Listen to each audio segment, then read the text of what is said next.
Ingapirca, die Wächter der Wolken. Auf 3200 Metern Höhe in der ecuadorianischen Provinz Cana ist die Luft dünn und kristallklar. Der Wind hier oben ist schneidend kalt und pfeift nicht einfach nur, er singt ein Lied, das älter zu sein scheint als jede geschriebene Erinnerung.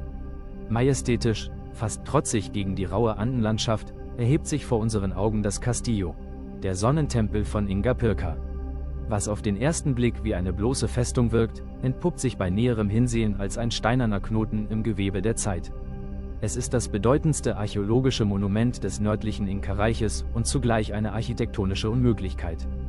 Die Inka, die dieses Bauwerk im späten 15. Jahrhundert errichteten, verzichteten vollständig auf Mörtel. Weder Paste noch Kleber oder Zement halten diese tonnenschweren Blöcke aus grünem Andesit zusammen. Sie vertrauten allein auf Präzision und Schwerkraft. Wenn man mit der Hand über die Mauern fährt, spürt man eine Glätte, fast wie Haut. Und hier beginnt das Rätsel, das einen in dieser Höhe frösteln lässt.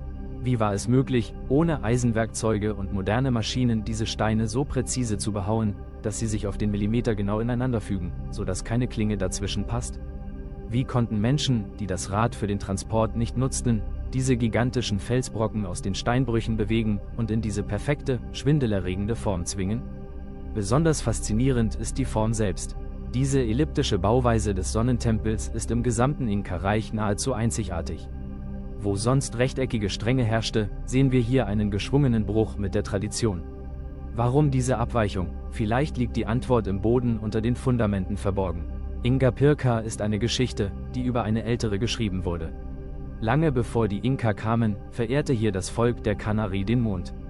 Die Inka zerstörten den heiligen Ort nicht einfach, sie bauten darüber.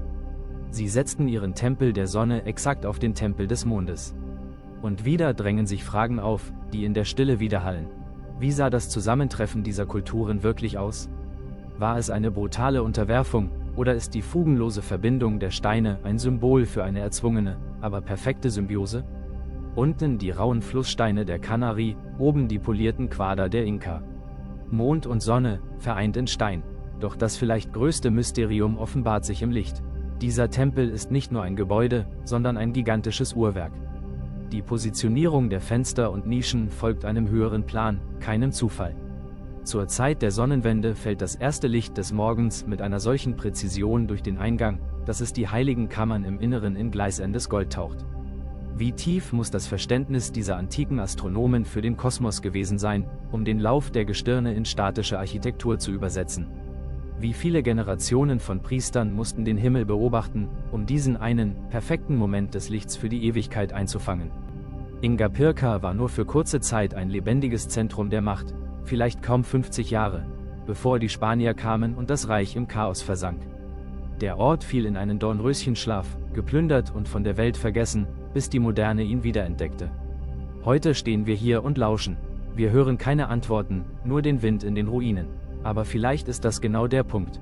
Ingapirca bittet uns nicht um analytisches Verständnis. Es bittet uns um Ehrfurcht.